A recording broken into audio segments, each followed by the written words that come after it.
Welcome to 7-Pot Club. I'm Rob. Today an experiment transplanting a fabric seedling grow bag. After that, I'm going to sing you a song. I grow hot peppers. Hope everyone out there is staying safe. Sending lots of love to everyone. As you can see, I got a quarantine haircut last week.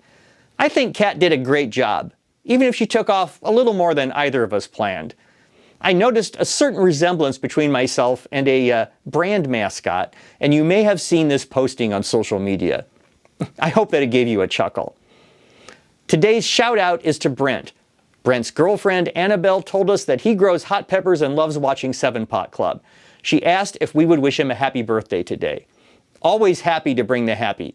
Brent, happy birthday, and I hope you and Annabelle are having an amazingly spicy day. I want to sneak in a plug for the merch available at our Threadless store.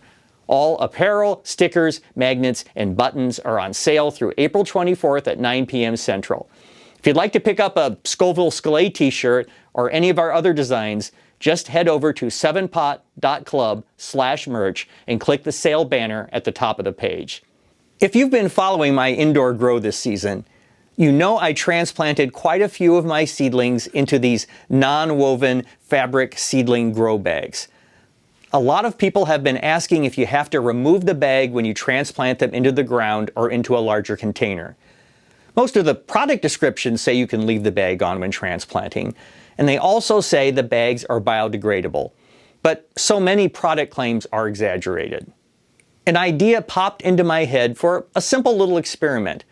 I transplant a grow bag into a clear container in order to easily monitor the root growth.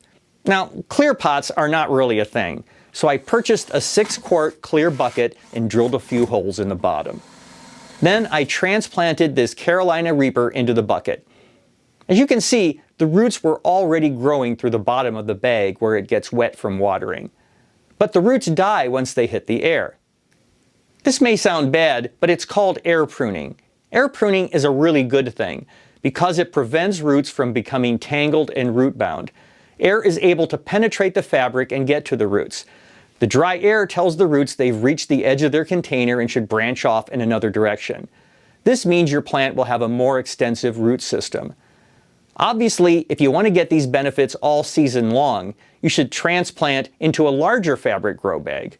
More roots mean a larger plant, which means more fruit. But I don't think clear grow bags are a thing, so that's why I'm using a clear plastic container for this experiment. But I am going to use some larger grow bags outdoors this year.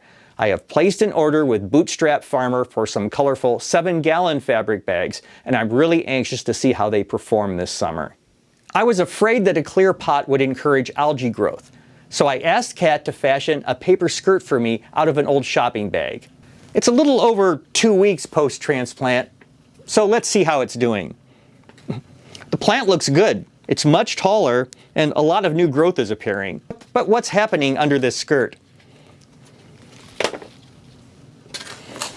Wow, look at that. I guess the bag is letting the roots grow through it just fine. I'm going to get out my phone here real quick so that I can give you a little close-up action on this. Let's look at the bottom. See? So, yeah. Pretty happy with how this is working out. Okay, but is the bag biodegrading? Like I pushed back the dirt from it a little bit, and I'll dig back down a little bit farther in here. And as you can see, it's not biodegrading at all over the shorter term. You know, this is a thin material, and I do feel it probably will biodegrade if you compost it, but over a period of a few weeks, no, none at all. Now, I know that for a better test, I should have done an A-B comparison and transplanted 2 similar plants in the same type of container. One in the bag and one removed from the bag. I'll do that when I plant outside and compare the results over the course of the summer. Maybe I can even find some larger clear containers. Now, one sure sign of spring is the Menards truck backing up the driveway with a load of potting mix. This is arriving a month earlier than usual. I know that a lot of people are planning on doing some gardening this year, and it's possible there will be shortages of gardening supplies. So I decided to order early and make sure I got what I needed. There's something comforting about a garage full of dirt. My Fishner shipment is on the way from Arkansas and should arrive later this week. But now it's time to sing you a little song. You may recognize this tune because I've used the track as background music for several videos, including the previous one on Sansi Lights. I wrote this song when I was playing with my old band, Awkward Sorrows. If you like it, let me know in the comments and I'll mix and post the full band version. I wrote a new second verse just for today. I haven't been practicing too much over the last several weeks, but I'll do my best. Here's School of Hard Knocks. 1, 2, 3, 4.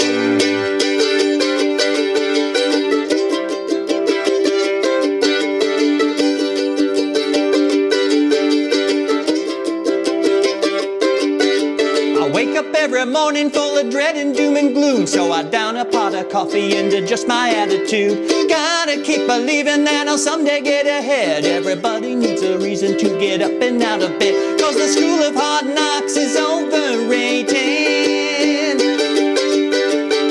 You'd think by now I'd have graduated. The school of hard knocks is overrated. Pass a test, never learn a thing, make the same mistakes over and over again. I'm hanging around the house, but there's plenty here to do, taking care of all my plants and making videos for you.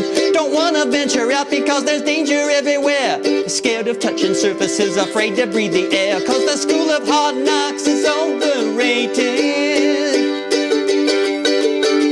You think by now I'd have graduated. The school of hard knocks is overrated, cause I never pass a test, never learn a thing, make the same mistakes over and over again.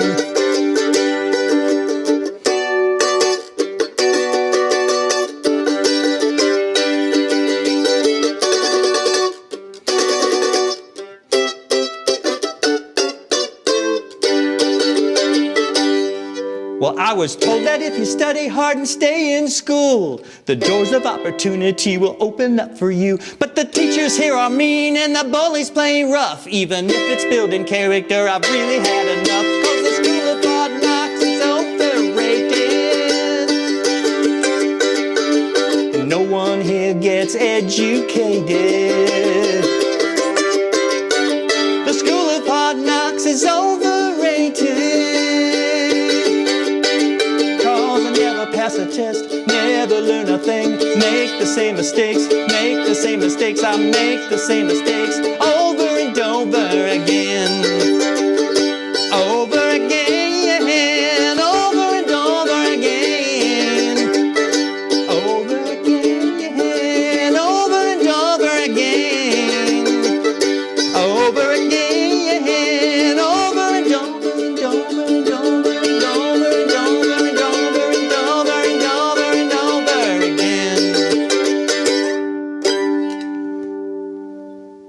If you enjoyed this video, please give it a like, subscribe to our channel, and tap the bell to receive a notification each time we post a new episode.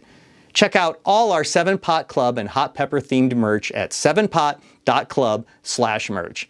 And for even more 7-Pot Club, follow our daily exploits on Instagram, Twitter, and Facebook. For 7-Pot Club, I'm Rob.